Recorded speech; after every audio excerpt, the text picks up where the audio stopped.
We are in a paradox. Where shall Jesus come from to come and do what Mheshimiwa Sankok says? Nipata watu wakiuza mboga na sukuma kwa kanisa. Piga makofi. Where shall we get this? So that, that this disruptive leader, whether political or religious, who says, this is the nonsense that we have, but it must stop. Sometimes... And lead by doing. Latif, I feel bad. Why should I just come? Well, I read something somebody said. Well, I've had many things people say about my sermon on Sunday. I'm a Rudy, and he has picked from where he left. That says what? That the church doesn't engage. That nobody picked up. So I asked myself, do I have a problem? In fact, some politicians will say, Wainaina ako na shida nyingi sana. Mimi sina shida yoyote. Me, I want to be faithful to Christ. I don't know whether you know, when I was leaving All Saints Cathedral, during my farewell, I asked the members, have I ever stolen anything from you? Yeah. If I have, come. I want to be faithful at an individual level. I want to be accountable. I wish I would see many, many of our clergy do such things. So actually, Christ is present. It's only that we don't want to give him room. That's why he's born in the manger. Now, to argue further, when you see now senior bishops and clergy getting appointment in political spaces, while it is good and people go there in the name of God, if you don't perform well, what is the view by the people about religion? How do they view Christianity? They are like, watu wanajua kutuchezea sana. Same. It's the same people. So actually I can imagine it's very frustrating now for people to believe, especially in pastors. When you now look, and sorry, I criticize even Christianity. I don't think I just attack politicians. When you see now some of our evangelical churches that take advantage of our people, impoverish them, and do funny things in the name of Christ, you ask, if I was the president, would I allow such a thing? No. Closing churches is part of the regulation by the government.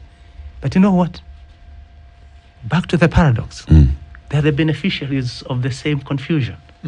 Look at what happened in Mombasa with Shakahola and all the others. So where is that matter now? Silent. It's still somewhere going on. No. Digging up. Sorry.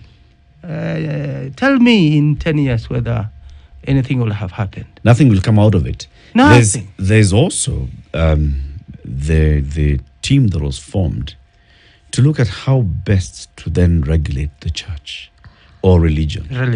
And how to deal with such issues of when religious leaders seem to be straying and getting off. And it has brought up some heated debate from clergy themselves on no.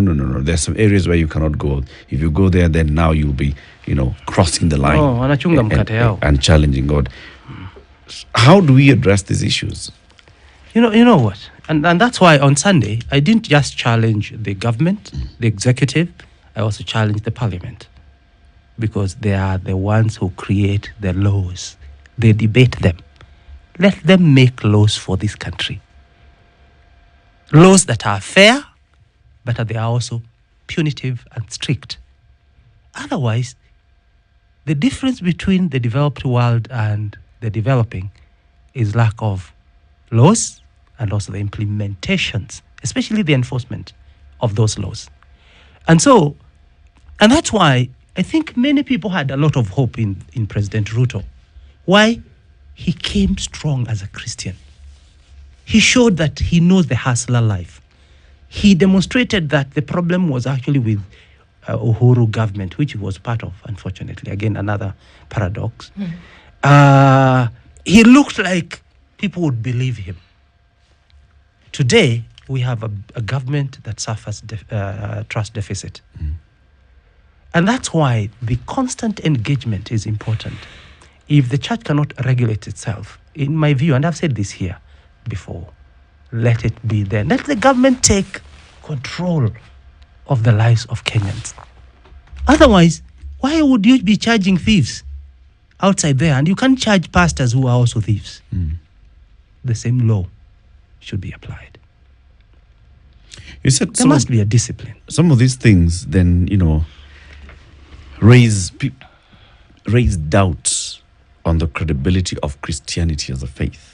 When you look at the people who come out and stand up and say, I am a Christian, whether on the political side or at the pulpit, and then you look at their